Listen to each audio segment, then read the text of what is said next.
సొంత వ్యవహారం కాదు, నీ పార్టీ వ్యవహారం కాదు, ఇది ఎన్నికల విధానం కాదు, ఇది దేశ భద్రతకు సంబంధించిన విధానం.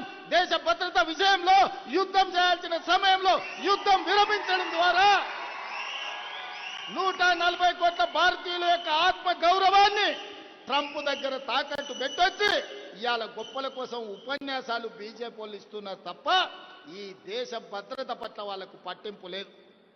పదే పదే చెప్పేది పాక్ ఆక్యుపైడ్ కాశ్మీర్ను మేము సాధిస్తామని. ఇవాళ నేను అడుగుతున్న బీజేపీ వాళ్ళని, పీఓకేను గుంజుకోవద్దని ఎవరు చెప్పారు? మేమందరం దేశంలో ఉన్న అన్ని రాజకీయ పార్టీలు 140 కోట్ల మంది మీకు అండగా నిలబడి పాక్ ఆక్యుపైడ్ కాశ్మీర్ను గుంజుకో, పాకిస్తాన్ ఓడించమని చెప్పినాం. బెలూచిస్తాన్ విడగొట్టి ఇంకో దేశంగా ఏర్పాటు చేయమని చెప్పినాం. బెలూచిస్తాన్ విడదీసే శక్తి నీకు లేదు, పీఓకే తెచ్చే శక్తి నీకు లేదు. కానీ ఇవాళ కాంగ్రెస్ పార్టీని మీరు విమర్శించడం ద్వారా ఏమి చెప్పదలుచుకున్నారని బీజేపీ నాయకులను నేను అడగదలుచుకున్నా. అందుకే మిత్రులారా, ఈరోజు దేశంలోనే పెద్ద కంటోన్మెంట్ మన పార్లమెంటు నియోజకవర్గంలో ఉంది.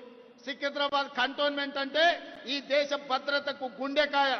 ఈరోజు ఇక్కడున్న సైనికులే ఈ యుద్ధంలో పాల్గొని ఈ తెలంగాణలో ముఖ్యంగా ఇక్కడ తయారు చేసిన యుద్ధ విమానాలే ఈరోజు యుద్ధంలో దేశం యొక్క గౌరవాన్ని నిలబెట్టినాయి.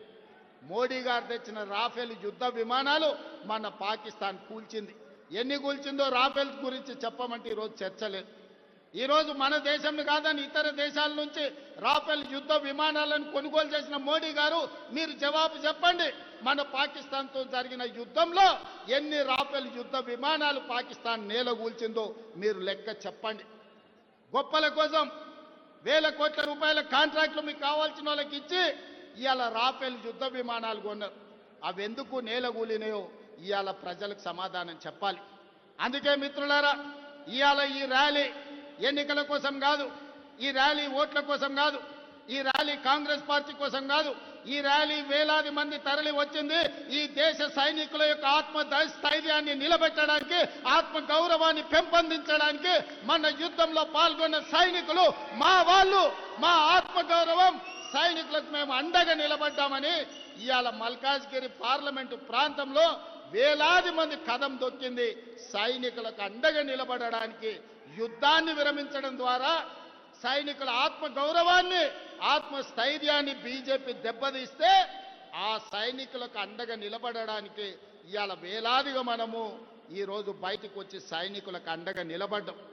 Subscribe us and press the bell icon for more interesting updates.